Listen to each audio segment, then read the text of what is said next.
no? Kay Topacio, naku, mukhang proud si Topacio, mga bossing, no?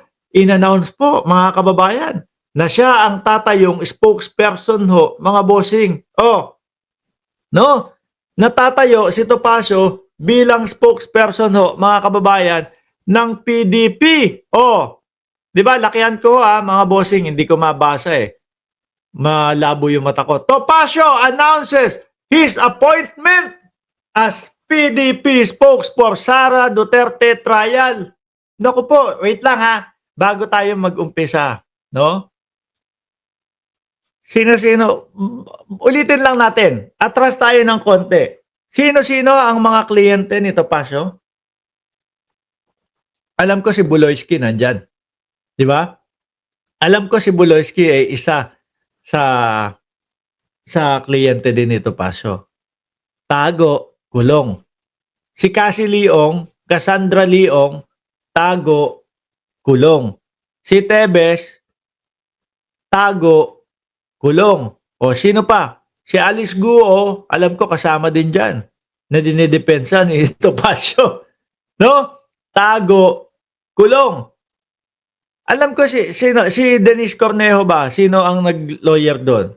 Si Topacio ba? Kung di ako nagkakamali. Talo din yun eh. O kay Bong Navarro siya. Pero mga bossing, no? Parang sunod-sunod ang pagkatalo ni Topacio. Nagtataka ako, eto ngayon, eh, kinuha pa, at least bilang spokesperson lang naman, ho, hindi mismong kasali doon sa magiging lawyer ni Inday Sara Duterte. Baka madamay pa yan. Baka ganyan din ang kahinatnan. Di ba? Ma'am Maritel T at Neng Gigi at Mercy Dres. Si Harry Roque, ito din ba? Ang lawyer? Di yata. No? Abogado rin ni GMA, si Atty. Topacio. Maingay lang yan, Boss Mark. Wala yang naipanalong kaso. Yun nga yung nakikita na actually, hindi pa naman sila talo doon sa mga kaso ngayon. Kaya lang, ang nakikita ho natin, mga bossing, lahat ng kliyente ay mahilig hong magtago. Ano po? Mahilig magtago, mga bossing. Hindi, hindi kaya dahil nasama sa team ng PDP para kay Inday Sara Duterte, si Topacio, baka magtago din ang vice-presidente. Ian Nebres, Tebes, Ampatuan, Abu Sayyaf, Alice Go, Bantag. Yan mga client niya. Grabe ha. Merong kumbaga may pattern ha. May pattern yung kanyang mga kliyente. Tago, kulong. Tago, kulong. Mukhang alam na natin ang susunod kay Vice Tago, kulong din. Basahin natin to. Topacio announces his appointment as PDP spokesperson for Sara Duterte trial. Manila, Philippines, no? Lawyer Ferdinand Topacio announced that he has been appointed as the spokesperson of Partido Demokratiko Pilipino on matter related on the impeachment of Vice President Sara Duterte. Naku po, mahilig po itong magpaasa Mahilig po. Siyempre, lawyer yan. Ang laging sasabihin mo niyan, mga kababayan, na nananalo na kami. Hindi ka makukulong. Huwag kang mag-alala. Tapos, ayun. Laglag sa Oblo. Ngayon nandoon sa Oblo. Sino ba yon? Si Tebes. Ay, hindi. Nasa ospital pala. Sabi nung iba, Mark, hanggang ngayon, pa din, si Tebes nasa ospital pa din. No, umaarte pa daw. Sabi ni Victoria Wong, talo nga siya sa abogado ni Bong Navarro kasi puro illegal ang mga dinidepensa niya kaya walang binatbat si Topacio. Si Denise Cornejo, ang kanyang ang kanyang pinagtanggol. Talo din. Kulong din. Diyos ko po. Baka mamaya lasma to. No? Lalo kayong minalas dyan sa PDP, lalong minalas yung tawag dyan, impeachment ng vice-presidente. Kung ako mga bossing naghahanap ng lawyer, iiwasan ko ito. Kung ako lang naman, pero siyempre hindi natin maintindihan, baka may mas malalim pong mga dahilan yung mga kumukuha na lawyer, na mag-lawyer si Topacio. Kung ako, yung nakikita ko, puro talo. Siyempre, iiwas na ho ako dito. Di ba, Ma'am Chris Rose? Nagrereklamo sa inyo si Ma'am Chris Rose. 3K daw ang viewers. Tapos walang like. Sabi niya, baka DDS, yung 2,500. Kaya hindi nagla-like. Basahin ko pa. The PDP is the political party chaired by former President Rodrigo Duterte. Ang alam ko, ang original na may-ari niyan, di ba sila, Pimentel ho, mga bossing?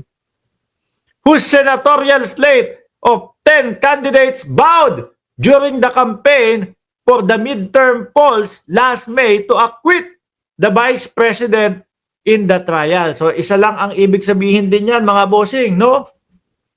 Hindi ibinoto ng taong bayan yung Duterte, 3 lang ang nanalo. Si Bato, si Bungo, at si Marcoleta na may promise sa atin.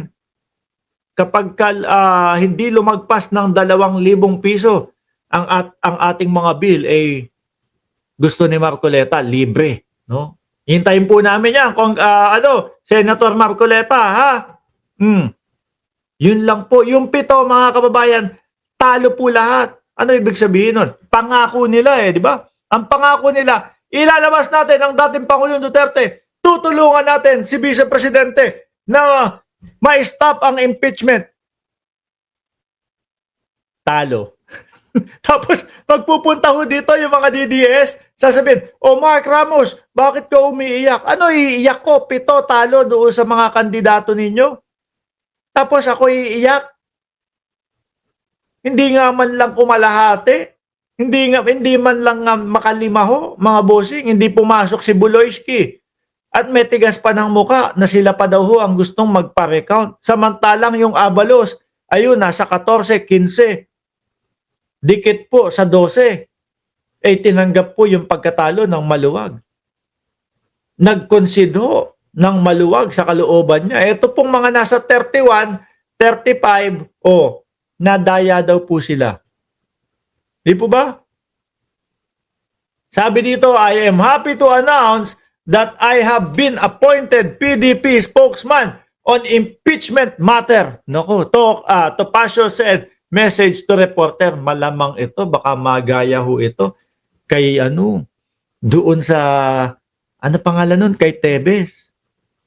Dahil di ba ho, si Tebes, mga kababayan, kapag kayong may mga nangyayari, kaganapan po doon sa Timor-Leste, sabi ni Topacio, wala! Hindi ubra sa amin yan!